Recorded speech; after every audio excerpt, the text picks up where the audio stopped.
No, no estoy grabando. Em, Ahora sí estoy grabando. ya. Las dudas que tenía se las digo al tiro sobre el ¿Sí? trabajo. Dale nomás. Ya, primero sobre la pauta. ¿Ya? Eh, dice la descripción analítica de la temática abordada por la película. Ajá, ¿sí?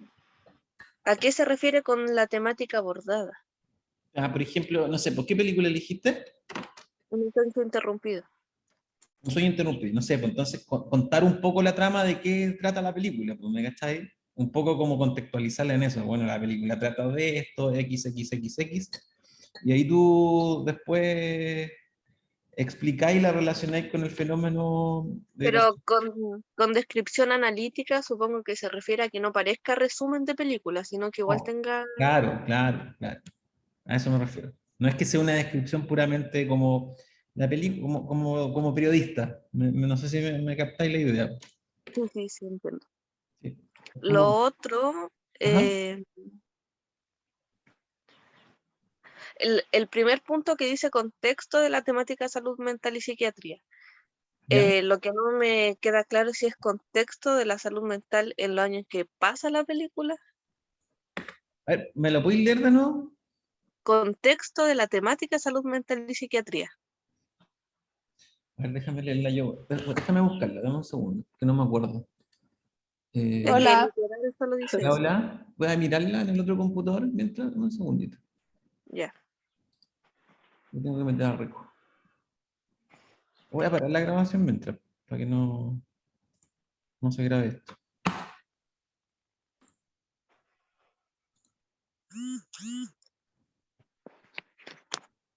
Ya, entonces lo que hoy día, lo que vamos a mostrar son dos cosas que tienen que ver en primer punto con la idea del género en disputa de Judith Butler y todo lo que es la cuestión del feminismo, género y salud mental. Y después voy a pasar la idea a la cuestión del racismo en la salud mental.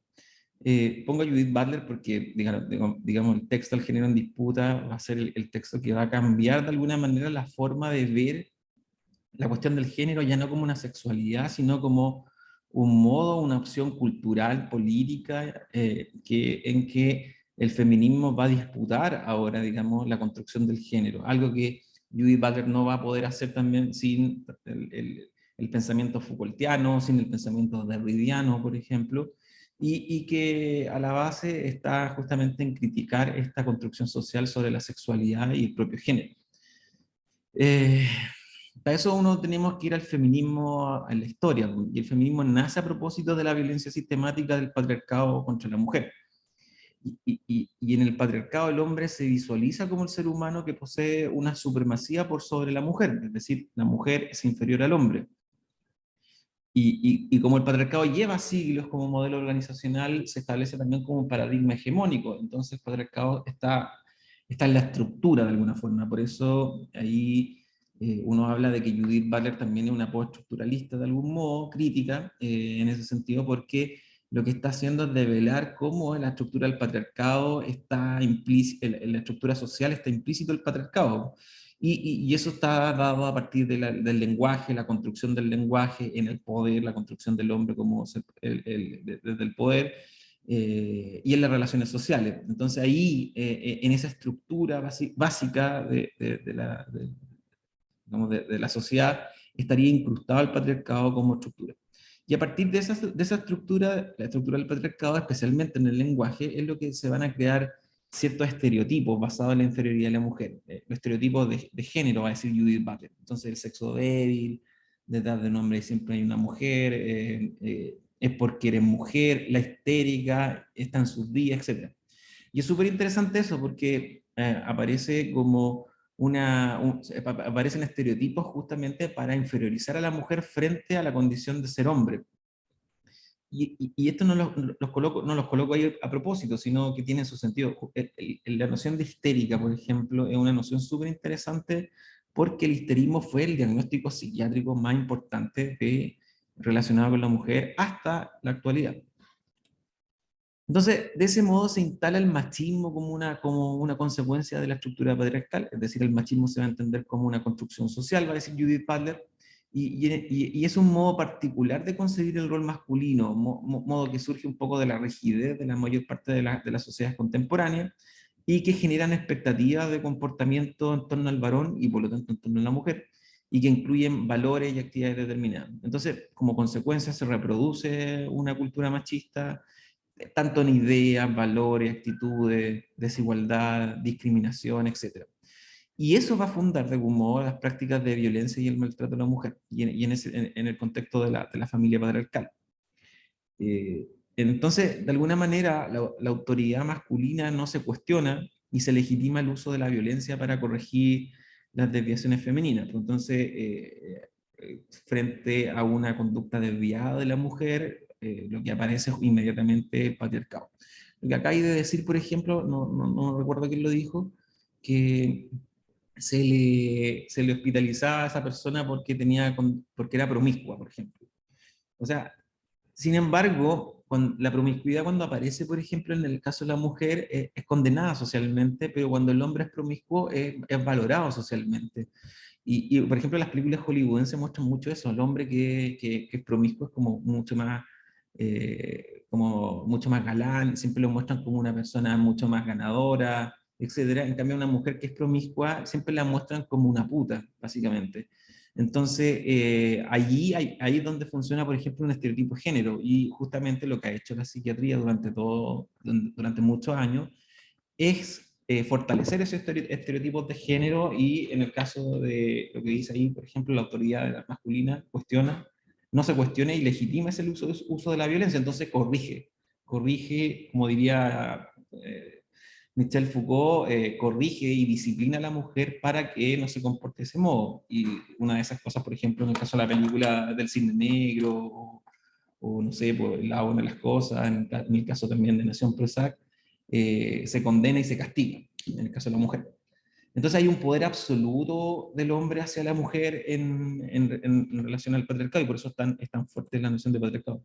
¿Se acuerdan de este caso, no? El patriarcado es un juez, y aquí vimos, por ejemplo, el caso de Martín Pradena, donde fue absuelto cuando mató a Antonia Barra, y es porque finalmente, si ustedes se fijan, Federico Gutiérrez, Gaspar Calderón, son jueces hombres, y por lo tanto como jueces hombres también están bajo esa estructura y determinan ley. Entonces, de alguna manera, el poder y el control del patriarcado se exterioriza por medio de la violencia que sea legitimada históricamente. Y aquí, por ejemplo, donde emergen las prácticas de violencia intrafamiliar, pues, común en las sociedades patriarcales, pero también los abusos sexuales, las violaciones, los femicidios, etc.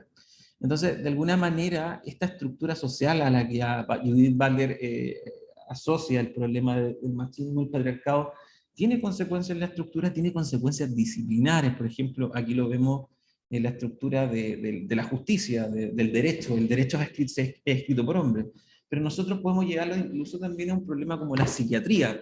En el caso de la psiquiatría, por ejemplo, y esta pregunta se la hago incluso cuando hago clases con los psiquiatras, la psiquiatría tiene padres, los padres de la psiquiatría. No sé si han escuchado eso, o los padres de la sociología. Los padres de la sociología son Marx, Weber, Durkheim, etc. Y en el caso de la psiquiatría se habla de los padres de la psiquiatría, Eugene Bleuler y Emil Kraepelin. Yo siempre hago esta pregunta: ¿y dónde están las madres de la psiquiatría? ¿Dónde están la madre de la sociología? No están. Y es justamente porque la historia lo han escrito los hombres, justamente las disciplinas las han hecho los hombres, y siempre se ha invisibilizado el rol de la mujer. Y en ese contexto es muy interesante cómo la psiquiatría, aún no existe una psiquiatría feminista. Eh, Ese cuestionamiento sobre la psiquiatría feminista es súper interesante y es porque la psiquiatría feminista no existe, en primer lugar, y es porque siempre ha sido escrita por hombres. O sea, piensen, por ejemplo, el problema de la homosexualidad como un diagnóstico psiquiátrico que perduró por casi un siglo entero, y en 1980, a finales de los 80, el movimiento LGTB debieron reivindicar su posición como desviados sociales para poder luchar contra el APA, la Asociación Americana de Psiquiatría, para que sacaran el diagnóstico de homosexualidad como un diagnóstico psiquiátrico. Y cuento corto, cuando a punto de salir el DCM3, bueno, que estamos en el 5, ellos decidieron que para el DCM4 no existiera ya el diagnóstico de homosexualidad como un diagnóstico psiquiátrico, pero sin embargo piensen cuántas personas fueron medicadas, hospitalizadas en contra de su voluntad. Y en ese contexto, o cuántas personas fueron diagnosticadas por depresión a propósito de que era considerado un enfermo mental. Entonces uno ve que hay una decisión política detrás y una decisión muy patriarcal para poder definir un diagnóstico psiquiátrico. Y por lo tanto lo que aparece justamente en esa lógica es una lógica, digamos, eh, machista, etc. Piensen que en Chile, si uno va a la Sociedad de Psiquiatría y Neuropsiquiatría chilena, la SONEPSIN tiene maestros de la psiquiatría. La SONEPSIN es una de las entidades privadas, de la sociedad civil, perdón, más antiguas de Chile. La Sociedad de Psiquiatría es de 1945, si no más bien no recuerdo, y cada cierto rato siempre designa a los maestros de la psiquiatría. En toda la historia de la SONEPSIN nunca ha habido una mujer, por ejemplo, psiquiatra, que se considere una maestra de la psiquiatría.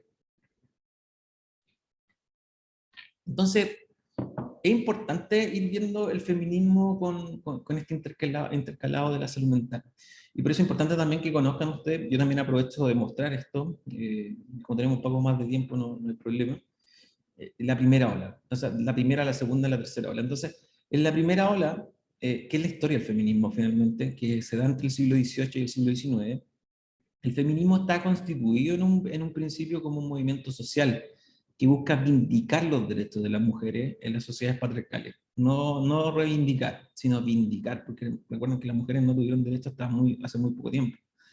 Y estas convergen de distintas tradiciones ideológicas. La primera se centraba básicamente en la búsqueda de la igualdad formal entre mujeres y hombres. Entonces se habla del derecho a voto, la no discriminación, a la mujer, la posibilidad de acceder a la propiedad privada. Fíjense que hasta el siglo XX la mujer no podía, creo que hasta el 50, no podía ser dueña de su propiedad privada. Y eso también limitaba también muchas cosas. Algo que los franceses ya habían resuelto, por eso Madame Curie es tan famosa en Francia. Este tipo de feminismo de la primera ola se fundamentaba liberalmente, es decir, en los principios de la Ilustración, la Declaración de los Derechos del Hombre. Bueno, y también ponían en cuestión justamente eso, porque esos son los derechos del hombre, no de los seres humanos. Y por lo tanto dejaba excluir a la mujer siempre en ese sentido. Aún así guardaban esta idea de la ilustración, del iluminismo como principio fundamental, y por eso se le dice que es un feminismo liberal. Y ese movimiento partía de la premisa que no existía ningún argumento válido para romper el principio de igualdad fundado por los teóricos de la democracia, Hobbes, Locke, Rousseau, Tocqueville, etc. Entonces, lo que buscaba esta primera ola de feminismo era justamente buscar esa igualdad formal ante los hombres. Y ahí está Lucrecia Mott, que es la pionera de los derechos de la mujer, fue una de las organizadoras de la convención de Seneca Falls en 1848 en Nueva York, y es de las primeras que da conferencias internacionales relacionadas con los derechos de la mujer. Elizabeth Cady Stanton, perdón, que ella es quien inició el movimiento feminista en Estados Unidos. Ella es súper importante porque además ella trabaja también con la liberación del pueblo negro. Recuerdan que el pueblo negro también tenía un diagnóstico psiquiátrico que se llama droptomía, si no me equivoco bien. Y era bien interesante eso porque la negritud y los esclavos justamente estaban asociados a un problema psiquiátrico que era la libertad. Entonces, cuando ellos querían libertad, se les aducía que en el fondo no era un derecho, pero que ese constante deseo de libertad era básicamente un problema psiquiátrico, y por eso también se les encerraba a los psiquiátricos al pueblo negro. Y Lucrecia Mott, perdón, Elizabeth Cady, era una de las primeras feministas que ayudó al movimiento de liberación negra. Está Lucy Stone también, que fue la precursora también de la lucha contra la esclavitud, junto con la anterior, y fue reconocida por el abolicionismo y la implementación del voto femenino en Estados Unidos.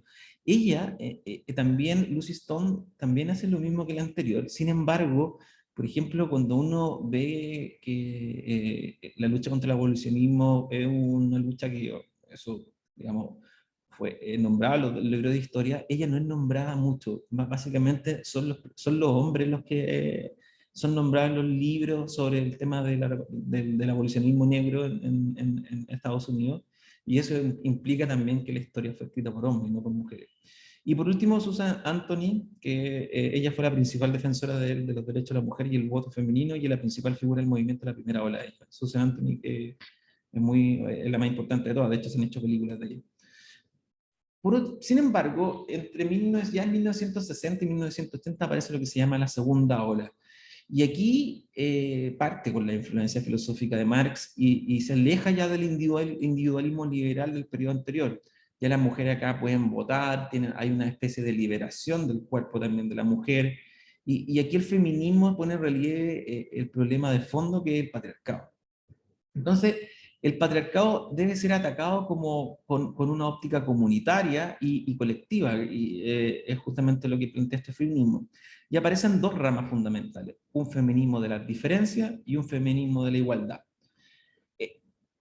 Los dos son un feminismo donde se piensa la naturaleza de la discriminación hacia la mujer, y aquí la discriminación no depende de las formas jurídicas, como lo plantea la primera ola, sino que de un sistema histórico de opresión económica, política y cultural.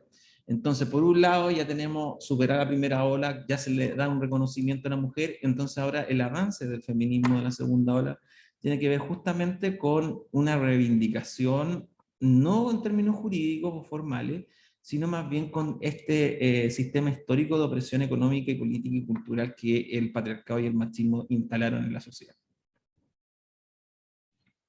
Y esto va entre 1960 y 1980. Entonces, ¿qué es el feminismo de la igualdad? Las mujeres pueden llegar al mismo estatus que ocupan los hombres, entre otras cosas.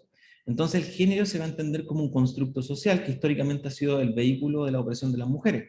Y a partir de los roles de género asignados artificialmente, el feminismo de la igualdad va a poner énfasis en la idea de que los hombres y las mujeres son esencialmente seres humanos más allá de su género impuesto. Recuerden que la teoría de género de Butler, por eso se llama el género en disputa, es que nos dicen que a nosotros, a ustedes, todos nos asignan los géneros. A mí me asignaron el género de hombre y por lo tanto me tengo que comportar como hombre. A ustedes le asignaron el género mujer y por lo tanto tienen que comportarse como mujeres. Piensen que esto entre el 60 y los 80 estamos hablando, todavía no pasamos a la tercera ola. Entonces aquí aparece todo un feminismo de la igualdad que dice, más allá de eso, que sí es un problema, lo que queremos es que ser iguales en términos de igualdad, es decir, los hombres y las mujeres son seres humanos más allá de estos géneros impuestos, entonces la igualdad no puede ser un objetivo inmediato, ya que es parte de un desequilibrio positivo, por ejemplo, y lo que se empieza a ver en los mínimos de representación femenina, por ejemplo, en los senados, en las cámaras de diputados, qué sé yo, en términos políticos. Entonces se empieza a hablar de la introducción de la mujer ya por cuoteos, como una forma de ganar espacio dentro de la política. Recuerden que en los años 60 y 80 ver una mujer en política, por ejemplo, era impensable. No sé si han visto The Crown.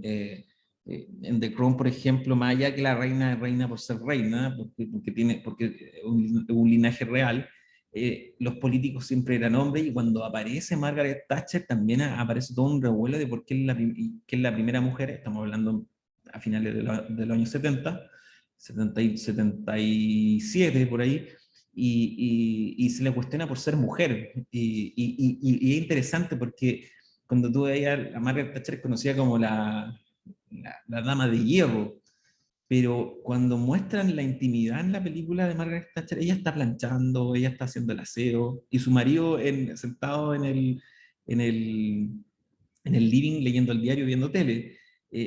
Pero ella es la primera ministra inglesa. Es muy interesante cómo parece esa relación en la serie, porque justamente es la gran ministra de Inglaterra, reconocida mundialmente, y hasta el día de hoy los libros de historia como la mujer que, digamos, cambió la cara de Inglaterra. Inglaterra no podía haber sido Inglaterra como la conocemos hoy día sin Margaret Thatcher. Margaret Thatcher además peleó justamente en las Malvinas, etcétera. Él es la figura después de Winston Churchill, que él fue el primer ministro de la Segunda Guerra Mundial, y reconocida actualmente como una de las grandes mujeres, pero sin embargo sus roles de género asignados dentro de su espacio íntimo, mostrado en la serie, muestran mucho esta relación todavía patriarcal y machista con ella, y cómo ella reproducía. Los diálogos de Margaret Thatcher son bien interesantes porque ella le dice, ella afirma el machismo en sus propios discursos, y eso es muy interesante. Sin embargo, ellos creían en esta idea del feminismo y la igualdad, que era alcanzar como estas cuotas políticas de alguna forma de representación femenina en algunos espacios. Y al ser influenciado por el marxismo se centra en los aspectos materiales de la necesidad humana, especialmente de las mujeres. Por otro lado, el feminismo de la diferencia, ya que tiene que ver más bien con puntos de vista distintos, y el objetivo es terminar con la opresión sin tomar como referencia el estatus masculino. Entonces, lo que se debe vindicar aquí son los valores femeninos, no los valores masculinos, o no el enfrentamiento con esos valores masculinos, sino más bien revisar esos valores femeninos para que en ellos no exista una óptica masculina. ¿Qué es lo que decía? Margaret Thatcher, a pesar de ser la primera dama de hierro, actuaba muy patriarcalmente dentro de su casa, siendo la primera dama, digamos, la primera ministra inglesa. En su casa hacía el aseo, le planchaba las camisas a su esposo, le hacía la comida, mientras estos no hacían nada. Entonces había toda una replicancia, digamos, de este modelo. Entonces este feminismo, que aparece justamente en el mismo tiempo que el otro, dice, no, revisemos los valores femeninos y ya miremoslos desde otra óptica. Entonces aquí hay un enmarque con el feminismo del movimiento social, al que conduce el feminismo a la igualdad, porque es un feminismo mucho más radical que busca la rebelión de la mujer frente al patriarcado desde su propio espacio y para desarrollarse y perdurar. Entonces, aquí, por ejemplo, aparece la lógica del anticonceptivo, por ejemplo. Tomo anticonceptivo no no, porque no quiero quedar embarazada y quiero tener sexo igual, y eso es una rebelión frente a la estructura patriarcal en ese momento. Aquí los textos importantes son El segundo sexo de Simone de Beauvoir, Second and Single Girl de Helen Gurley Brown, que es la creadora de la revista Cosmopolitan, o La mística de la feminidad de Betty Friedan, y Sexual Politics de Kate Miller, que son como textos fundamentales para pensar el feminismo de la diferencia. Y estas son, digamos, las grandes feministas, para mí, que esta es una foto muy bonita. Aquí están, digamos, las tres grandes, que Emma Goldman, Rosa Luxemburgo y Simone de Beauvoir. Emma Goldman desde una perspectiva feminista anarquista, Rosa Luxemburgo desde una perspectiva mucho más marxista, y bueno, a ella la matan los propios marxistas, los comunistas la matan a ella, y Simone de Beauvoir, que es básicamente la gran teórica digamos, del feminismo de esta época. Ella escribe El segundo sexo, entre otros. Cualquier feminista, si alguien se dice ser feminista, debería leer, o leerse al menos los libros de Goldman, de Luxemburgo y Simone de Beauvoir, ¿no? O sea, no podría ser feminista si no leíste este texto. Lo digo, yo soy muy crítico, no del feminismo, sino de las compañeras feministas que se dicen feministas, y cuando no saben la diferencia entre la primera, la segunda y la tercera ola, a mí me parece que hace un descalabro. Por otro lado, la tercera ola, que ya parte a principios de los 90, parte con el caso de Anita Hill. Anita Hill? Anita Hill era, ¿cómo explicarlo? Tuvo un problema de acoso sexual. Ella era una abogada. Si no me equivoco, no me acuerdo de qué estado, pero Anita Hill era una abogada negra, de piel negra, además era profesora y era activista, y en 1991, por ahí más o menos, no me acuerdo bien, acusó al candidato de la Corte Suprema de los Estados Unidos que la había acosado sexualmente, mientras él era su supervisor, digamos, en una empresa de abogados. Eso fue en la década de los 80. Entonces, la utilización durante los juicios del concepto de acoso sexual por primera vez apareció y significó dar a conocer y popularizar el término. O sea, de hecho, con Anita Hill podemos hablar de acoso sexual y eso no existía antes legalmente. Y era un término que comenzó a usarse en los 70, pero ya a principios de los 80 y ya en los 90 comienza ya a aparecer como una lógica ya mucho más fuerte, como un concepto jurídico también. Y da inicio a un movimiento feminista mucho más radical. Entonces, actualmente Anita Hills, que es profesora en Massachusetts, en la Universidad de Massachusetts, es una de las importantes feministas que aparece. Yo no sé si era tan feminista, pero sí aparece como una como una activista por los derechos humanos y especialmente por los derechos de la mujer.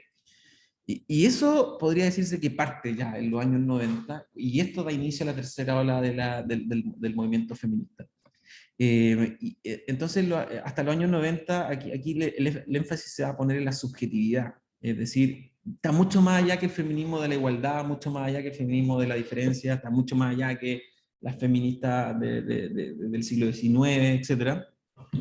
Entonces va justamente hasta lo queer, el feminismo musulmán, especialmente el transfeminismo, va a la radicalización de los feminismos. Entonces el pilar de este feminismo se funda en cuestionar la perspectiva de la mujer blanca, occidental y heterosexual. Piensan que por mucho que pueda amar a Goldman, Luxemburgo y Simone de Beauvoir, son mujeres blancas de clase alta, vamos a decirlo de ese modo. Entonces, lo que busca este feminismo es que vamos más allá de ese eurocentrismo.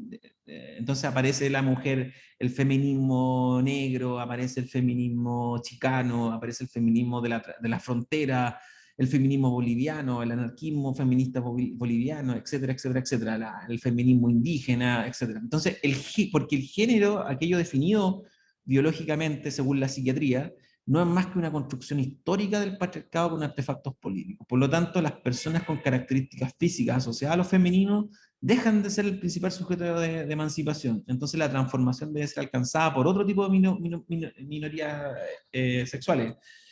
Entonces, es lo que llama Félix Guattari la micropolítica del género.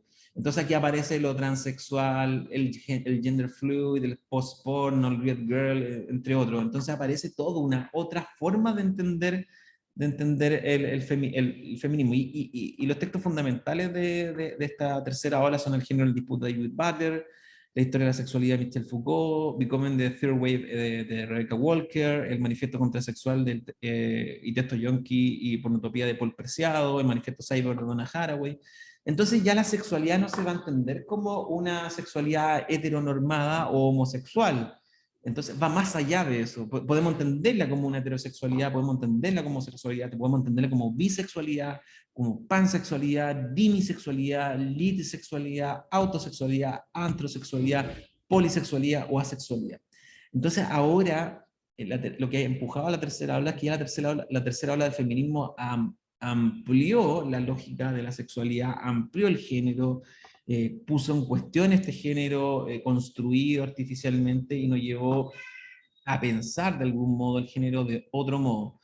Entonces, yo ahí les voy a recomendar, se los voy a dejar de todas formas, yo creo que no lo subí, pero un texto de Olía López Sánchez que justamente habla de cómo la psiquiatría se apropió justamente de toda esta lógica y especialmente de las emociones en el síntoma de la enfermedad mental. Porque justamente lo que va a hacer la psiquiatría es que va a entender la enfermedad no solo como resultado de lo biológico, sino también como un producto del género. Es decir, por lo tanto, entonces van a haber mujeres que van a estar determinadas a ciertas enfermedades por un tipo de género, mientras que otras no. Y los hombres, hay ciertas enfermedades psiquiátricas de un tipo por su género y otras no. Por ejemplo, a un hombre nunca le va a dar, voy a decirlo de este modo, histeria, porque por su género no existe esa enfermedad. Y la psiquiatría se hizo parte de eso. Y justamente tiene que ver con un punto súper fundamental que tiene que ver con la patologización de la emoción. Y por lo tanto la histeria, la construcción de la histeria en ese caso, históricamente hablando, aparece como una patologización de las emociones de las mujeres. Por eso hablamos del periodo, cuando está ahí en el periodo, etcétera, y que es reproducido incluso por las propias mujeres. Entonces ahí, por consiguiente, aparece toda una estructura discursiva de la psiquiatría, algo que Judith Butler lo hace mención y algo que Michel Foucault ya lo venía diciendo en los años 70, en donde las emociones que fueron entendidas por la psiquiatría como elementos individuales y universales, digamos, naturalizadas por el sexo, la edad y la raza del paciente, son producidas en ese mundo interno de autorregulación.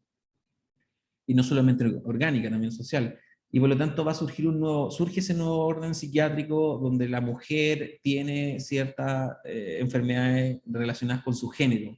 Y eso es justamente lo que vienen a criticar algunos, como Eva Luz, por ejemplo, o Abramowski, que vienen a criticar que justamente es una operación de los discursos psiquiátricos machistas o patriarcales.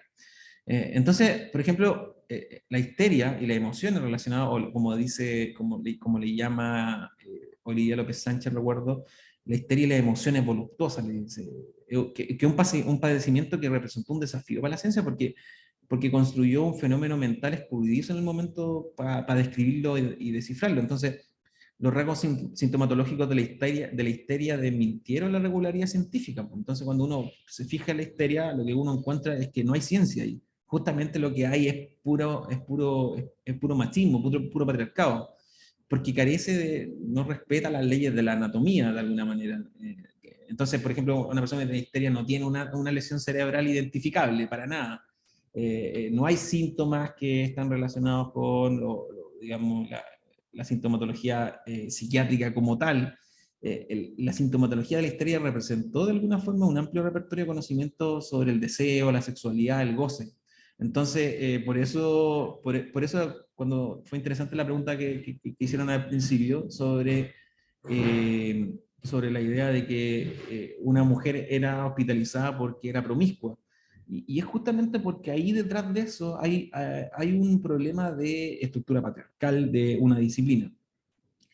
Según los tratados clásicos, me acuerdo de la psiquiatría, los síntomas, manifestaciones morbosas de la histeria, es decir, accidentes y estigma, también podían clasificarse en somáticas y mentales. Entonces, la primera relación, las primeras, por ejemplo, la somática, estaban relacionadas con lo material, y las segundas con el espíritu, las que a su vez podían clasificarse en consciente o inconsciente, como decía por ahí un médico mexicano que se llama Enrique Oregón. Entonces, la histeria era algo constante, la inconsistencia, y advertía que, como lo hicieron los franceses, que los síntomas de lo histérico o de las histéricas, por más aparatosas que intensas que sean, solamente eran aparentes. Pero la psiquiatría del siglo XX postuló que las perturbaciones de la histeria, por ejemplo, no comprometían lesiones estructurales porque no había, digo, lesiones cerebrales en ese sentido. Eran trastornos sin materia, de alguna manera, y los cuales lo único existente era un cambio de variación de dinámica de los procesos ejecutivos de la persona. Es decir, por ejemplo, una parálisis histérica. No había destrucción de los centros correspondientes motor y corticales, ni tampoco degeneración de conductores o vías eferentes, por ejemplo, sino que todo se producía nomás una suspensión y virtualidad de la acción nomás. ¿Qué quiere decir eso? En el fondo que era algo parte de la naturaleza de la mujer. Aún así se medicaba o se internaba. Entonces la histeria, concebida como enfermedad propia de las mujeres, sustentaba los modelos que se denominaron como uterocentristas, transitó hacia una concepción más neurológica en el siglo XX, que la entendió como resultante de una predisposición orgánica a padecer como una enfermedad causal, a causa de la liminalidad patológica de la biología del cuerpo humano femenino y por la educación afeminada que podrían recibir algunos varones que podían estar como objeto a eso, y así como por la herencia degenerada de los padres histéricos y alcohólicos, etc. Y eso apareció como una explicación para poder definir la histeria como una neurosis del encéfalo, etcétera, pero que en el fondo no representaba ningún problema en términos neurológicos, por ejemplo. Y así se fue objetivando el fenómeno psíquico de la histeria, y la entrada de la histeria en el campo de la psiquiatría puede incluso ubicarse en Salpeter, en los estudios, digamos, de Charcot, de Janet, de Pierre Janet, entre otros. Entonces, finalmente se va construyendo un estigma, la histérica, y es lo que hoy día nosotros, las explicaciones biopsicosociales de la histeria se aceptaron incluso hasta en la actualidad, y es justamente lo que las feministas también digamos, a desmentir un poco. Bueno, eso más o menos un poco para llevarlo al campo de la discusión del feminismo y en salud mental, y esto que creo que el gran diagnóstico justamente tiene que ver con la histeria. No sé si tienen algunas preguntas, dudas, consultas, chiquillos. Yo, profe, ¿Eh? en el caso de la histeria en mujeres, ¿no se confundía el diagnóstico con cosas como bipolaridad? Eh, es bien probable porque recuerda que para hacer un diagnóstico, ya sea como bipolaridad o como esquizofrenia, recuerden que hay un listado de síntomas. Entonces, recuerden que un checklist, revisen los DSM cuando se los dejé revísenlos, son checklists, entonces pueden haber conductas de histrionismo, etcétera, cuando por ejemplo cuando una persona está en fase maníaca, por ejemplo, puede que existan conductas más como histriónicas relacionadas con la histeria, esta idea de, y hago cosas, o por ejemplo me desinhibo sexualmente, ¿cachai? Eh, Se pueden confundir, pues, obviamente, obviamente, y la psiquiatría no hace mucha distinción de eso, para ser honesto. Ya.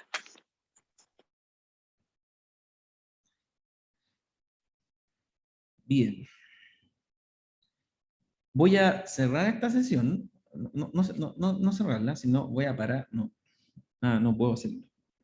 No importa, voy a grabar al tiro entonces, porque quería parar la grabación para que pudiera hacer otro archivo con lo de, ya, subirlo como vos, no importa. A ver.